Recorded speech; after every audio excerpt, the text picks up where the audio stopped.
What's going on, guys? It's Dranoid, and today I'm going to be showing you how Atlantis could be the next zombies map for Call of Duty Black Ops 2 in DLC 3.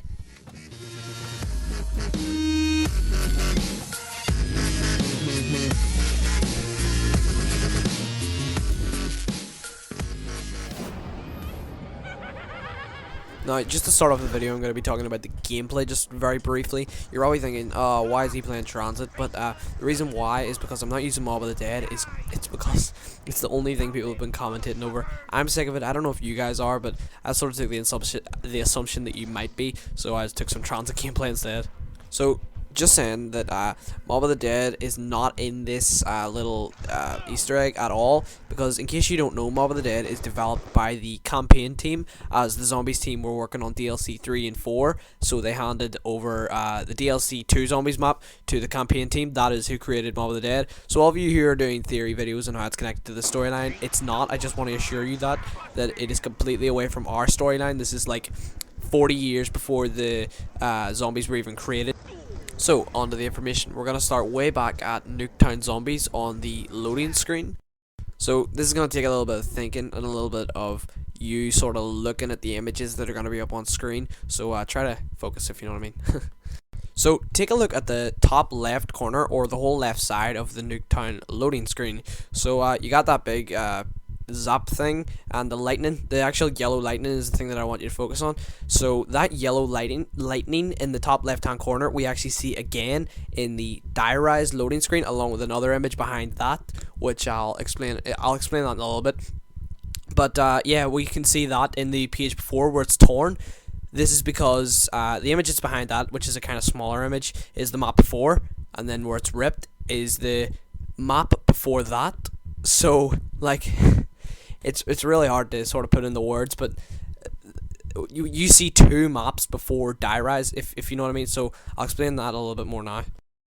So if you go back to Transit and you take the loading screen and then you sort of crop it down and you just take the postcard part and then you flip it upside down and then you stick it on the diarized loading screen. I know this is a lot, but the images will probably help you. So if you take the postcard part, flip it upside down and then put it on the diarized loading screen, you will realize that the part before, like the little rip before, you can actually see there. If I put it over the top, you can see that is Transit. That is the map Transit, and then the one before that is Nuketown. So those are the maps in order. Okay, so I know a lot of people all know this, and it's old information and stuff because it happened in Black Ops also. I almost said Black Ops 2 there, but that would have been really confusing. It happened in Black Ops also with the whole book thing, and this is sort of going over back to Black Ops 2. As I said, Mob of the Dead isn't in this, so yeah. And now that we've got that out of the way, we can move on to the slightly more complicated and in-depth stuff. So now that I've explained all that, I hope you know that Die Rise is the latest map in the zombie storyline. So we need to go back to the Die Rise loading screen. Obviously, in particular, I'm talking about in the bottom right there. So according to this theory of mine, that is not what people think it is. People think it's like a film reel that we seen in Kinder Toten, but that's not what it is. It is the Antikythera mechanism. So now we need to go back to a Black Ops 1 map. We need to go back to Moon. So going back to Moon, in the Moon Easter egg, Richtofen had this to say.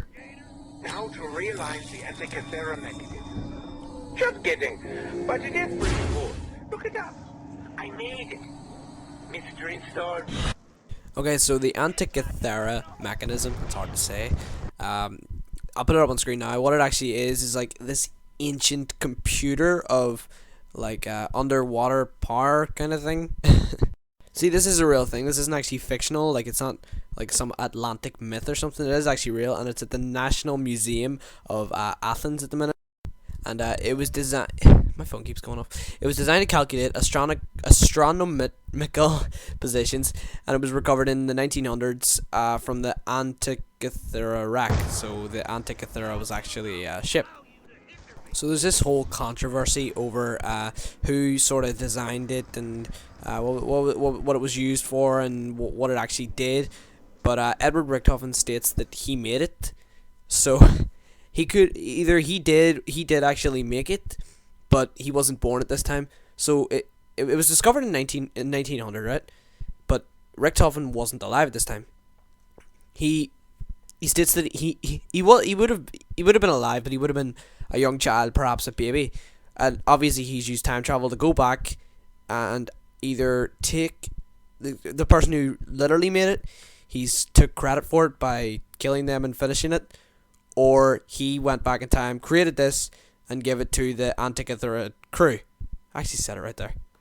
So if we're seeing an Atlantis map, it will probably be based around the Antikythera mechanism. It will be used in Richtofen's plan, or we will be on the Antikythera ship. I'm starting to get really good at saying that. Much like my moon theory, in the map studio, we have a reference to the ocean or Atlantis or whatever. There's actually, beside the map name, creatures from the moon. Oh no, space monsters from the moon. Beside that, there's a thing called creatures from the deep, and it's sort of based around the sea and stuff. So that sort of links in with my moon theory. If you haven't already seen my moon theory video, I'll leave a link in the top left there to go and watch it. So yeah guys, I hope you enjoyed this video. I have been ranting out. Be sure to rate, comment, and subscribe. Hope you have a nice day.